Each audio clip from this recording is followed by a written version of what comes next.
Pero this time, ang ginamit ko is yung malagkit na bigas. Masarap pala ang champurado kapag glutinous rice ang gagamit.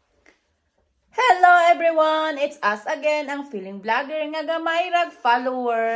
So for today's video is nilutuan ko na naman ulit ang mga anak ko ng champurado. Siyempre magugustuhan nila kasi lagi na yan silang kumakain ng champurado. But this time, ang ginamit ko ay bigas na malagkit. So, tingnan natin kung mas masarapan sila sa champurado na malagkit o sa champurado na plain lang. So, let's see. Yan, ito na yung champurado. Luto na. Ayan, ang ginamit ko is malagkit na bigas. Glutinous rice. Yan. So, ready na. Ito pala yung ginamit ko na cocoa powder kasi walang kakao dito. Kaya bumili ako sa supermarket ng yung cocoa powder na 100% talaga siya na yung pure talaga siya na chocolate. Gaya ng kakao. Kaya yan. Ayan, kakauwi lang nila galing school. At yan, kumain na sila ng niluto kong champurado. Yan, may na yan siya, may condensed milk tsaka evaporated milk. Nilagyan ko na habang nung niluto ko. Kasi, nice.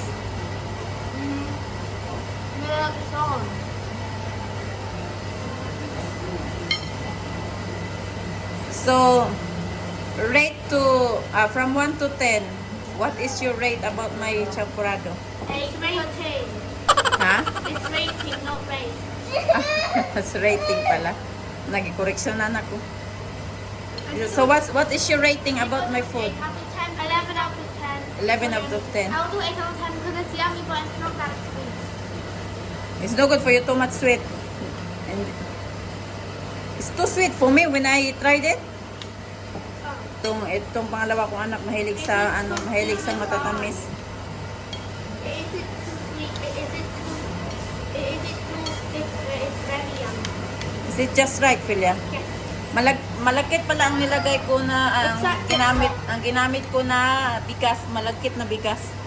Mas masarap kasi ang champurado kapag malagkit na bigas ang ginagamit. Yan, may tubak na naman ang bunso namin today. Jackie, what's wrong? What's the matter, madam? Spoon. Okay, I'll give you the spoon. Si Jackie ayaw ng champurado. May siya. May tupak na naman siya ngayong araw. Kaya yan yung kinain niya. Yung chocolate pudding. Na binili namin sa katabi namin supermarket. Nice, Pilya? Jackie, do you... Hindi kinain lahat ni Pilya. Jackie, eat. Susubuan ko sa Jackie. Try natin kung kakain ba siya ng champurado. Try champurado? No, ayaw niya. Yan yung snacks niya. Pizza tsaka sausage.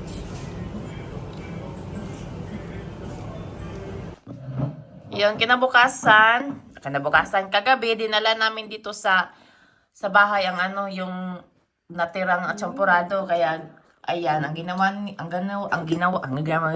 hirap pala. Ang ginawa ni Pila at ni Cassie is kinain nila for breakfast. Iyon yung pang-agahan nila. Ang champurado, ayan, kay Philia, ayan, kay Cassie. Wala pala si Jackie kasi sumama sa papa niya. Nag-shopping sila. Do you like it for breakfast, the champurado? Yes, it's very yummy. Yeah. I want mama or yummy next.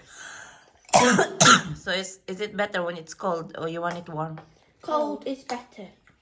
I like it when it's cold. When it's cold, it's sweeter. Mas nasasarapan sila kapag malamig. Kasi kahapon, kasi yun, yung mainit-init pa nung binigay ko sa kanila.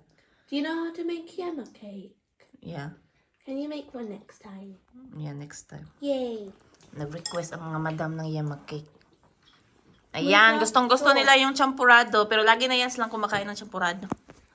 Pero this time, ang ginamit ko is yung malagkit na bigas. Masarap pala ang ano, champurado kapag glutinous rice ang gagamitin. Na malagkit na bigas ang gagamitin. Mommy, Ang lagay ko malagkit na malagkit na bigas. Tapos ilagay ko ng evaporated milk. Tapos yung condensed milk, hinalo ko na lahat. Para diretso kain na hindi na maglagay-lagay ng mga gatas-gatas ano, pagkakain. Mommy, Yeah. when in the yama cake, is the like the other flavor caramel and the other one is ubi? Dunno.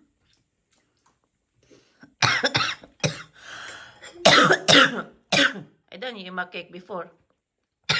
with the toppings. Oh yeah. That's yema cake that yesterday. The other day. That's Oh, ubi yeah. one. The ubi yema cake. Okay. You know the sauce. You know the sauce I make. Mm-hmm. Yeah, it's like the yema one. It's like a yema sauce. But I put the toppings on it. The white toppings is the fresh cream. And Papa put it on the lemon cake. The sauce, the what you call that? The leftover. My leftover yema sauce and cream. He also made his own lecture and it was so bitter.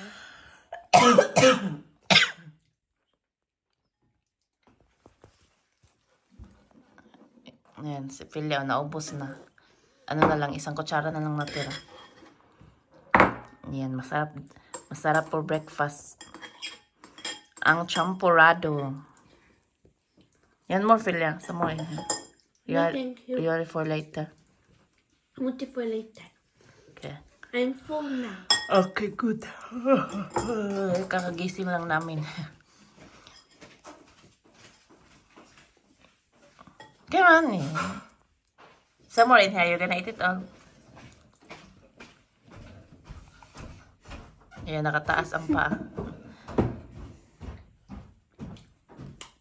Change your clothes, Philia. Tied up everywhere.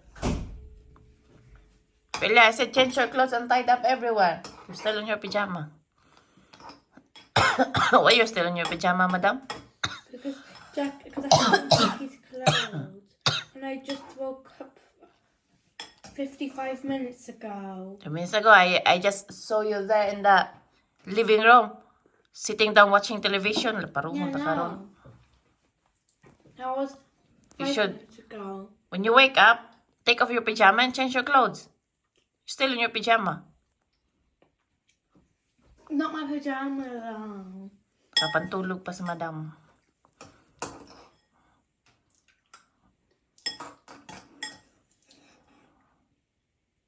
Sarap na sarap sila sa champuradong malagkit. Try nyo gawin, magchampurado kayo, tsaka malagkit na bigas ang gagamitin nyo. Masarap, mas masarap ang malagkit na bigas. Kasi kapag kinain mo siya, ano siya, medyo sticky yung rice. Parang kumain ka ng biko, kaya lang may sabaw-sabaw. Parang biko na champurado, masarap. Did you eat it all? Yeah, naubos ni Cassie. Yan yung breakfast nila, champurado. At ayan, mas nagustuhan nila ang malagkit na champurado kaysa sa plain na champurado dati. Pero syempre, masarap din yung kahit plain lang na bigas ang gagamitin. Pero mas masarap ang malagkit na bigas. So, maraming salamat sa inyong panunood at sa mga nag-subscribe na sa amin.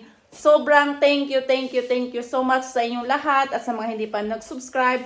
Please subscribe niyo ang channel namin and please like and share our video. So thank you so much. Maraming salamat talaga sa inyong lahat. So see you next time. See you next time. Thank you. Bye. Pupunta pala kami ngayon sa karinderya namin, sa aming maliit na restaurant. Bye!